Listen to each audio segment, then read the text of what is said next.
ज्यादातर लोग अपने दुखों की वजह रीजन दूसरों को मानते हैं, जबकि कई बार ऐसा होता है कि हमें कोई दूसरा दुख नहीं पहुंचाता, बल्कि हम अपने दुखों की वजह खुद ही बन जाते हैं।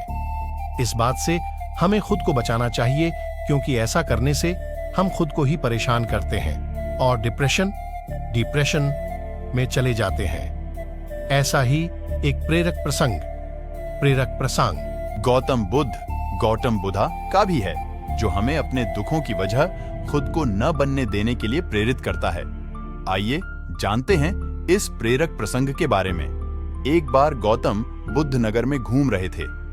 तभी बुद्ध ने सुना कि उस नगर में रहने वाले कुछ लोग बुद्ध को बुरा भला कह रहे हैं और बद्दुआएं दे रहे हैं। ऐसा इसलिए हुआ क्योंकि उस नगर में रहने वाले कुछ बुद्ध विरोधियों ने आम नागरिकों के मन में ये बात बिठा दी थी कि गौतम बुद्ध एक ढोंगी व्यक्ति हैं और ये उनके धर्म को भ्रष्ट कर रहे हैं। इस वजह से उस नगर में रहने वाले लोग बुद्ध को पसंद नहीं करते थे और उनको अपना दुश्मन मानते थे।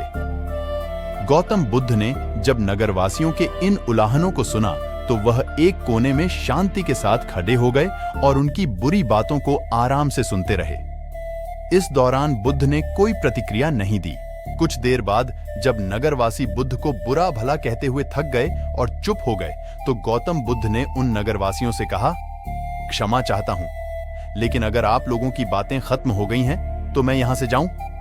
ये सुनकर उनको बुरा कहने वाले लोग बहुत आश्चर्यचकित हुए। तभी वहां मौजूद लोगों में से एक व्यक्ति ने बोला, हम लोग तुम्हारा गुणगान नहीं कर रहे हैं, तो तुमको उलाहने दे रहे हैं और तुम्हें बुरा बोल रहे हैं।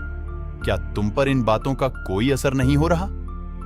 उस व्यक्ति की बात का जवाब देते हुए गौतम बुद्ध ने कहा, आप सब चाहें मुझे कितनी भी गालियां दें या कितना भी बुरा कहें, मैं इन्हें खुद पर नहीं लूंगा, क्योंकि मैं जानता हूं कि मैं कुछ गलत नहीं कर रहा। इसलिए इन बातों को जब तक मैं स्वीकार नहीं करता, तब तक इनका मुंह पर कोई असर नहीं पड़ रहा है। गौतम बुद्ध ने आगे कहा, जब मैं इन गालियों और बुराइयों को अपने ऊपर लूंगा ही नहीं, तो ये निश्चित तौर पर आपके पास ही रह जाएंगी और मुझ पर असर नहीं करेंगी।